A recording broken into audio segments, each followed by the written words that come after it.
যদি পথ দুর্ঘটনায় পড়ে থাকতে দেখেন, দয়া করে তার কাছ থেকে সরে যাবেন না, তার পাশে দাঁড়িয়ে থেকে তাকে সাহায্য করুন। এই নমস্কার, আমি মানস রঞ্জন বাগ। আমার ইউটিউব চ্যানেলে সকলকে স্বাগত জানাই।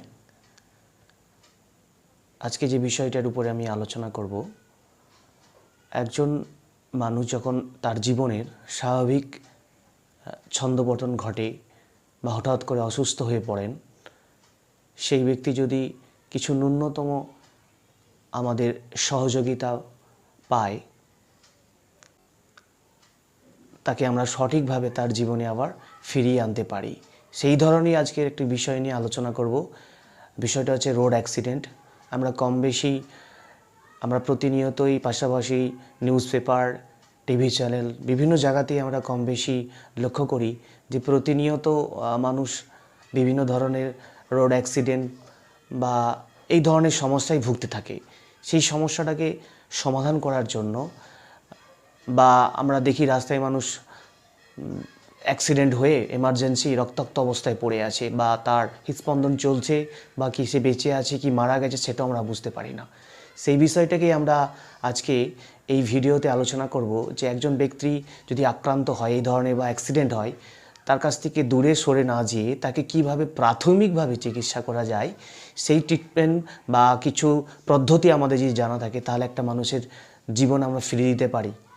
তো আবার আমরা যে রোড অ্যাক্সিডেন্ট হয় বা বিভিন্ন ধরনের অ্যাক্সিডেন্ট আমরা দেখি, সেই অ্যাক্সিডেন্টে আমরা কয়েকটা বিষয় লক্ষ্য করব। সেই বিষয়গুলি আমি স্ক্রিনেতে আপনাদেরকে দেখাচ্ছি যে ABCD এই 4টে পদ্ধতি অবলম্বন করলে আমরা একটা মানুষের জীবনকে স্বাভাবিকভাবে কিছুটা হলেও আমরা প্রাথমিকভাবে চিকিৎসা করে তাকে আবার নতুনভাবে বাঁচিয়ে তুলতে পারি।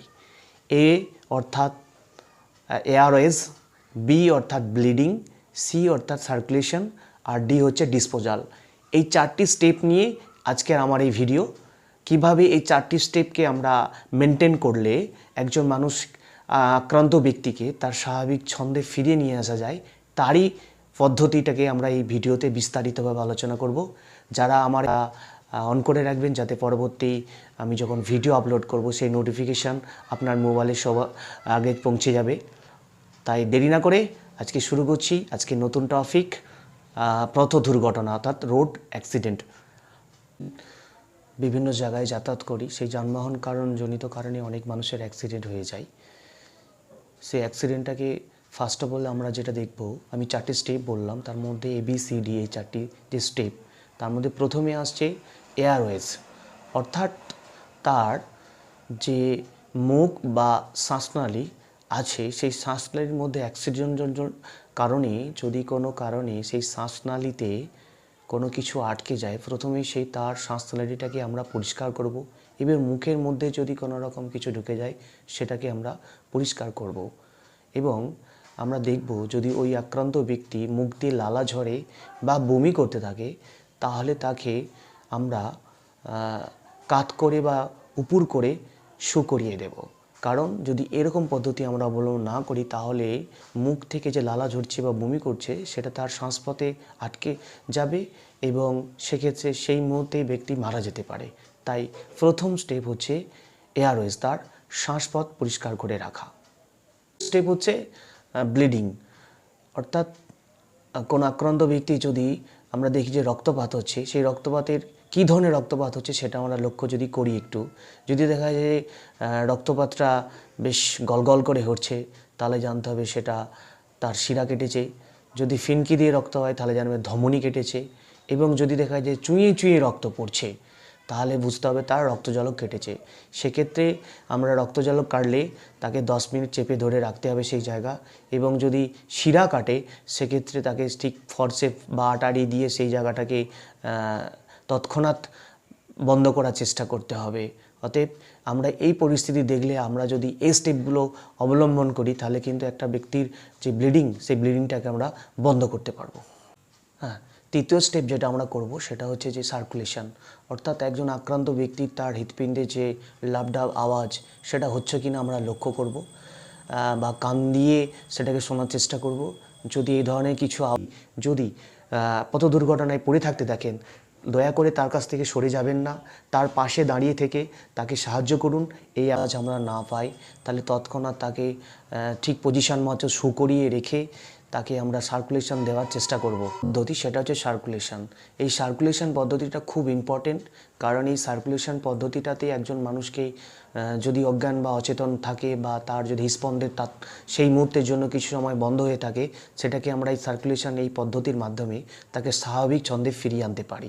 সেই স্বাভাবিক ছন্দের মধ্যে যেটা থাকছে সেটা হচ্ছে যে এই পদ্ধতিটা আমরা দেখব সিপিআর। এই সিপিআর কথাটা আমরা বিভিন্ন ভিডিও বা বিভিন্ন জায়গায় বই বিভিন্ন জায়গাতে আমরা দেখি, এবং স্কুলে কলেজে বিভিন্ন ধরনের প্রোগ্রামে এই সিপিআর পদ্ধতিটাকে আমরা দেখতে পাই। এই সিপিআর পদ্ধতিটা অ্যাকচুয়ালি কী সেটা আপনাদেরকে আমি একটু সংক্ষেপে বোঝাবো। সিপিআর পদ্ধতিটা হলো আমাদের হার্ট যদি সেই মুহূর্তের জন্য কিছু সময়ের জন্য না কাজ করে, সেই পদ্ধতিটাকে তার হার্টটাকে আবার স্বাভাবিক ছন্দে ফিরিয়ে আনার এই পদ্ধতিটাই হচ্ছে সিপিআর, যার ফুল ফর্ম হচ্ছে কিনা কার্ডিও পালমোনারি রিসাসিটেশন। এই সিপিআর দিয়ে একটা মানুষকে আমরা স্বাভাবিক ছন্দে ফিরিয়ে আনতে পারি, সেটা অ্যাক্সিডেন্টালি হোক বা যে কোনো কারণে মানুষ যদি হঠাৎ করে তার হৃদস্পন্দন বন্ধ হয়ে যায়, এই সিপিআর স্টেপটা যদি আমরা খুব ভালোভাবে করতে পারি, তাহলে কিন্তু একটা মানুষকে স্বাভাবিক ছন্দে ফিরিয়ে আনতে পারি। এই সিপিআর নেওয়ার যে স্টেপগুলো আছে সেই স্টেপগুলো আপনাদেরকে আমি বলছি। এই স্টেপের মধ্যে ফার্স্ট অফ অল যেটা থাকছে সেটা হচ্ছে যে একজন আক্রান্ত ব্যক্তিকে আমরা চিৎ করে শো করাবো, শো করিয়ে দেখব তার হার্টারি পালস দেখব এবং তার হৃদস্পন্দন হচ্ছে কিনা কান দিয়ে শুনে দেখব। যদি এই ধরনের কিছু না থাকে, সেই মুহূর্তে একজন আক্রান্ত ব্যক্তিকে আমরা সিপিআর দেব। সেই সিপিআর দেওয়ার জন্য কি হয়, আমরা প্রথমে আঁঠু গেড়ে বসবো এবং আঁঠু গেড়ে বসার পরে একজন যিনি দেবেন তাকে ঠিক আমি যে পজিশনে হাতটা আপনাদেরকে দেখাচ্ছি বা আমি স্ক্রিনেতেও কিছু ছবি আপনাদেরকে শেয়ার করছি, এটা দেখেন, দেখলে আপনারা বুঝতে পারবেন যে সিপিআর কীভাবে দিতে হয়। ঠিক এইভাবে হাতটাকে ধরে আমাদের ঠিক যে বুক আছে পেট থেকে ঠিক উপরে যে স্টারনাম, এই স্টারনামের উপরে হাতটাকে ঠিক এইভাবে রেখে আপনারা মোটামুটি মিনিটে যদি একজন ব্যক্তি থাকেন তাহলে মিনিটে 14 থেকে 15 বার এটা চাপবেন, এবং সেই চাপার সময় আমাদের যে হার্টের যে পাঁজর আছে মোটামুটি 4 থেকে 5 সেন্টিমিটার নিচের দিকে যাওয়া চাই, তাহলে সঠিকভাবে হবে এবং তাহলে হার্টের উপরে একটা প্রেশার আসবে। তো যদি আমরা একজন ব্যক্তি থাকি তাহলে 14 থেকে 15 বার করব, এবং মিনিটে 14 থেকে 15 বার করব, এবং তার সেই ব্যক্তির ঠিক নাকটাকে আমরা এইভাবে ধরে মুখেতে কিছু সাদা কাপড় দিয়ে ঠিক আমরা আমাদের যে মুখের বাতাসটা তার শরীরের মধ্যে ঢোকানোর চেষ্টা করব। প্রতি 14 থেকে 15 বার করার পরে 2 বার করে ফোঁক দেব, এবং যদি দুজন ব্যক্তি থাকে তাহলে সেক্ষেত্রে 5 বার হার্ট স্পঞ্জ করব এবং 1 বার তার মুখে ফু দেব। আর একজন যদি থাকে সেক্ষেত্রে তাহলে 14 থেকে 15 বার স্পঞ্জ করার পরে তার মুখে 2 বার ফু দেব। এইভাবে যদি আমরা একটা ব্যক্তিকে কয়েক মিনিট করতে থাকি, দেখা যাবে যে আস্তে আস্তে তার স্বাভাবিক ছন্দ ফিরে এসেছে। এবং যদি দেখা যায় এই ধরনের কোনো কেসে বাচ্চা অ্যাটাক হয়েছে, সে বাচ্চার ক্ষেত্রে ঠিক আমরা এই যে স্টারনামের এই জায়গাতে দুটো আঙুল দিয়ে চেপে চেপে ঠিক যেই প্রসেস বললাম, মোটামুটি 3 থেকে 4 সেন্টিমিটার যেমন তার পাঁজরটা নিচে দিকে যায়, ঠিক এভাবে চেপে চেপে থাকবো। 14 থেকে 15 বার চাপার পরে তার মুখে আবার 2 বার ফু দেবো। এইভাবে ঠিক করতে থাকবো, তাহলেই একটা আক্রান্ত ব্যক্তি তার সঠিক জীবনে ফিরে আসবে এবং তিনি স্বাভাবিক তার যে হৃদস্পন্দন সে ফিরে আসবে এবং তার শ্বাস প্রশ্বাস আবার আগের মতো স্বাভাবিক হয়ে যাবে।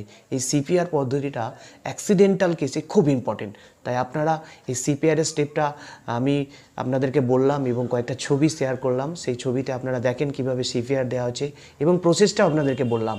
পারলে আপনারা এই সিপিআর পদ্ধতিটা অবলম্বন করতে পারেন, এই ধরনের রোড অ্যাক্সিডেন্ট বা অচেতন ব্যক্তিকে আপনারা তার জীবনটা ফিরিয়ে দিতে পারেন। আর যে আমাদের চতুর্থ স্টেপ আছে সেটা হচ্ছে ডিসপোজাল, অর্থাৎ আক্রান্ত ব্যক্তির পরিস্থিতি দেখে সে কতটা আক্রান্ত হয়েছে। যদি দেখা যায় যে না, আক্রান্ত ব্যক্তি খুব গুরুতর আঘাতে তার পাশাপাশি যেমন স্বাস্থ্যকেন্দ্র আছে বা সাব ডিভিশন হসপিটাল আছে, সেখানে তাহলে আমরা আক্রান্ত ব্যক্তিকে স্থানান্তর করব।